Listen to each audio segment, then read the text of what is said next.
आज की सबसे बड़ी खबर है, बीजेपी के सांसद हैं अनंत कुमार। उन्होंने कहा है कि हमें 400 सीट दीजिए, हम संविधान बदल देंगे। सोचिए, सुप्रीम कोर्ट के chief justice of India CJI DY Chandrachud का एक वीडियो वायरल हो रहा है। उन्होंने क्या कहा है संविधान को लेकर वो भी बताऊंगा, जो आपके लिए बहुत ज़रूरी है और जो सोशल मीडिया पर आज वायरल है।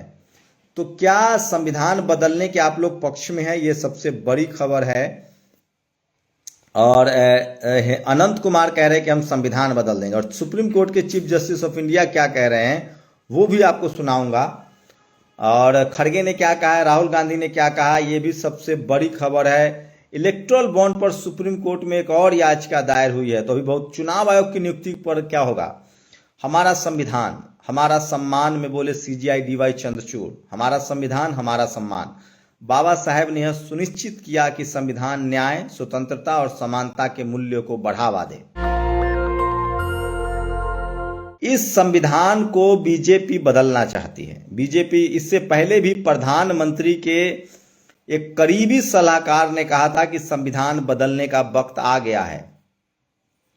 कहा था, प्रधानमंत्री के करीबी सलाहकार ने कहा था। अब ये बात बीजेपी के सांसद अनंत कुमार ने कहा है।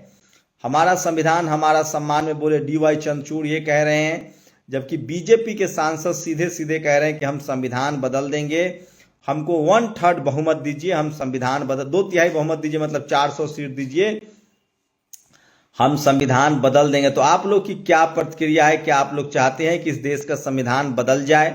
ये सबसे बड़ी खबर है जो आज सोशल मीडिया पर वायरल है। और मैं इसलिए कह रहा हूं कि सोशल मीडिया ही सच्चा मीडिया है, सोशल मीडिया ही बहुजन मीडिया है। तो क्या आप लोग को सचमुच लगता है कि संविधान को बदल देना चाहिए? बीजेपी का ये बड़ा एजेंडा है जो सोशल मीडिया पर आज सबसे ज़्यादा वायरल है कि संविधान को बदल देना चाहिए। इसको लेकर लगातार प्रतिक्रिया आ रही है और सोशल मीडिया पर प्रतिक्रिया आ रही है। लोग ट्वीट कर रहे हैं, लोग सवाल पूछ रहे हैं कि क्या संविधान बदल देना चाहिए। आप लोग की क्या प्रतिक्रिया है?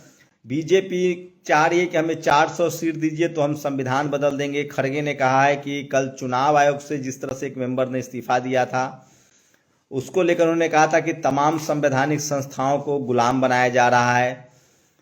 और आज खड़गे ने कहा है कि क्या देश में डिक्टेटरशिप की कोशिश है? क्या बीजेपी चुनाव, लोकतंत्र, संविधान खत्म कर देगी?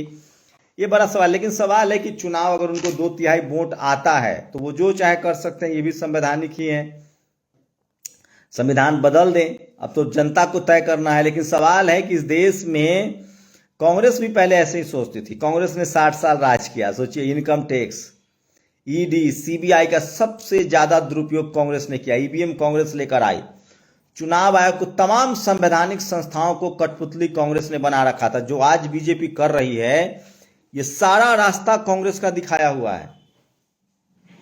आज भले वो अपोजिशन में है तो वो सब अपने ही बुरे कामों को, अब बीजेपी जब उसको तेजी से और कर रही है तो इनको दिक्कत हो रही है। लेकिन ये सारा जो पाप है वो कांग्रेस का है। सीबीआई को दूसरे राज्यों में छापा, ईडी को, सोचिए यही प्रणब मुखर्जी, ग्रीन हंट चलाने वाले चिदम्बरम, और पीएमएलए कानून, ईडी को इतनी ताकत किसने दी? चिदम्बरम ने। हाँ, बस फर्क इतना है कि बीजेपी के राज में जाति भी देखी जाती है, पार्टी भी देखी जाती है। कई सारे सवर्ण नेता भी जेल में हैं, चाहे सिसोदिया हो, संजय सिंह हो, या फिर आपको बता दें सत्येंद्र जैन हो। आदिवासी नेता भी जेल में है। लेकिन कांग्रेस के राज में सिर्फ दलित पिछड़े जेल जाते। तो मैं इसलिए कहता हूं कि मैं बिगाड़ के डर से ईमान की बात करना नहीं भूलूंगा। इसलिए दिलीप मंडल ने लिखा है कि सोचिए, सारी चीज कांग्रेस की देन है और कांग्रेस को लगता था कि हम कभी सत्ता से बाहर ही नहीं होंगे। और अब जब कांग्रेस सत्ता से बाहर हो गई है तो अब वो चिल्ला रही है। लेकिन आज भी बहुजन समाज न तो सत्ता में आया है, न सत्ता के खेल में शामिल है। हम लोग आज भी मुख्य दर्शक हैं, देखते हैं आगे क्या होता है। लेकिन कांग्रेस ये सब बात बोलती नहीं थी, करती थी, और अब बीजेपी ने तो साफ साफ कह दिया है कि हम संविधान बदलेंगे। बीजेपी के सांसद ने कहा है। देखते हैं प्रधानमंत्री की क्या प्रतिक्रिया आती है। ये बड़ा जरूरी हो जाएगा कि प्रधानमंत्री, पहले अपने सलाहकार पर तो प्रधानमंत्री ऑफिस से प्रतिक्रिया आई थी कि ऐसा हमारी कुछ भी हमारा इरादा नहीं है। लेकिन एक बड़ी खबर है कि क्या क्या बीजेपी संविधान बदलना चाहती है? उसके सांसद ने कहा है कि अगर हमें 2/3 बहुमत मिलेगा तो हम संविधान बदल देंगे। अब इस देश के शेड्यूल कास्ट, ओबीसी, किसान, आदिवासियों को समझना है, अल्पसंख्यक समाज को समझना है कि क्या वो सचमुच संविधान बदलने के पक्ष में इस बार वोट करेंगे। तो ये सबसे बड़ा सवाल है। बीजेपी ने अपनी एजेंडा बता दिया है कि हम संविधान बदलना चाहते हैं, हमें 400 सीट दीजिए, हम संविधान बदलेंगे। आप लोग की क्या प्रतिक्रिया है? क्या आप लोग संविधान बदलने के पक्ष में हैं या नहीं?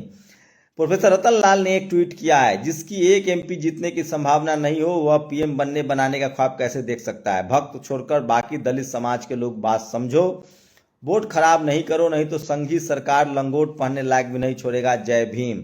प्रोफेसर रतन लाल हैं तो ये लगातार कह रहे हैं कि तमाम बहुजन समाज को एकजुट होकर वोट देना चाहिए।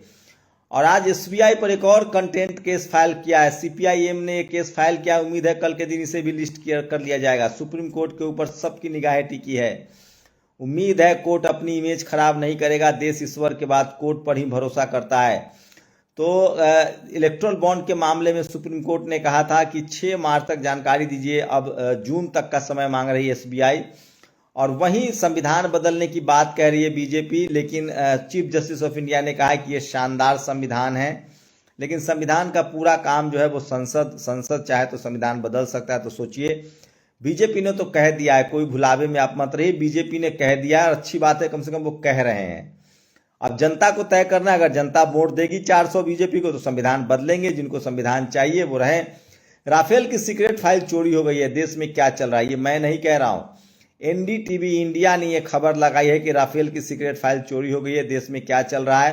राफेल की सीक्रेट फाइल चोरी हो गई। मोदी सरकार ने सुप्रीम कोर्ट में यह बात कही है कि राफेल की सीक्रेट फाइल चोरी हो गई। तो सोचिए, सीक्रेट फाइल भी अब बच नहीं पा रहा है। खड़गे ने कहा है कि क्या दे विल इम्पोज देयर मनुवादी माइंडसेट।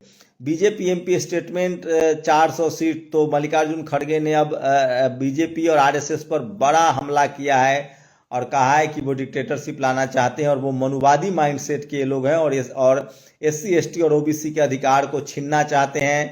और वो चाहते हैं कि इलेक्शन ना हो, वो चाहते हैं कि कोई भी स्वतंत्र इंस्टीट्यूशन न रहे और फ्रीडम ऑफ एक्सप्रेशन को बुलडोज कर दिया जाए। आरएसएस सेकुलर फैब्रिक को बर्बाद करना चाहती है और Indian Congress national will not allow the ultimate. तो कांग्रेस इसके खिलाफ लड़ेगी, ये खड़गे जी का कहना है। तो जब कांग्रेस सबसे बुरे वक्त में है तो उन्होंने दलित को बागडोर संभाला है। और सोचिए, सूर्य प्रताप सिंह रिटायर आईएएस है, उनको दिल्ली डीसीपी नॉर्थ दिल्ली ने वार्निंग दी है। यह फर्जी खबर है। उन्होंने खबर चलाया था कि जिस पुलिस अधिकारी ने नमाजी को लात मारा था उस पर हमला हुआ। ये झूठ खबर है और ये खबर अफवाह फैलाया जा रहा है। सूर्य प्रताप सिंह के द्वारा गलत वीडियो डाला गया है। उसको लेकर डीसीपी नॉर्थ दिल्ली ने उनको कहा है। श्रीनिवास ने पूछा है क्या इन पर कार्रवाई होगी। तो सोचिए, इतना फेक न्यूज भी लोग सोशल मीडिया पर फैलाते हैं। और जस्टिस डिले जस्टिस डिनाइड, एक दुखद खबर है आगरा से, जहां एक पीड़ित महिला ने अब नहीं रही, वो उनको पुलिस से मदद नहीं मिल रही थी।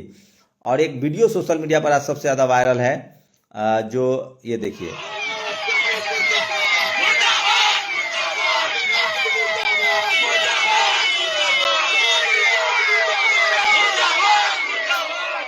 तो बिहार की खबर है और गिरिराज सिंह का विरोध शुरू हो गया है। तो बिहार में गिरिराज सिंह का बड़ा विरोध हुआ है और उनके पार्टी के लोगों ही ने विरोध किया है। हरियाणा में बीजेपी को झटका लगा है और सांसद विजेंद्र सिंह ने पार्टी से इस्तीफा दे दिया है। वहीं यूपी से भी एक वीडियो आई है जिसमें उनके एक सांसद को किस तरह से लोगों ने बहुत सारे सवाल पूछे हैं। तो इस तरह की खबरें आने लगी। टीवी अखबार नहीं दिखाएगा, इसलिए तमाम खबरें जो है मैं आपको कोशिश करता हूं कि आपको बताऊं। तो आज की सबसे बड़ी खबर है कि बीजेपी के एक सांसद ने साफ साफ कहा है कि अगर उनको 400 सीटें आती, अगर वो पूर्ण बहुमत में दो तिहाई बहुमत उनको आता है तो वो संविधान बदल देंगे। आप लोग की क्या प्रतिक्रिया? अपनी प्रतिक्रिया जरूर दीजिए। शुक्रिया। क्या आप लोग संविधान बदलने के पक्ष में वोट करेंगे या संविधान के साथ हैं? आपकी क्या प्रतिक्रिया है? मैं व्यक्तिगत रूप से बाबा साहब के संविधान के साथ हूं। आप अपनी राय जरूर दें। शुक्रिया। नेशनल दस्तक की आपसे गुजारिश है कि अगर इसको बचाना चाहते हैं तो नेशनल दस्तक को सब्सक्राइब करने के लिए रेड कलर के सब्सक्राइब बटन को दबाएं, फिर बेल आइकन की घंटी दबाएं।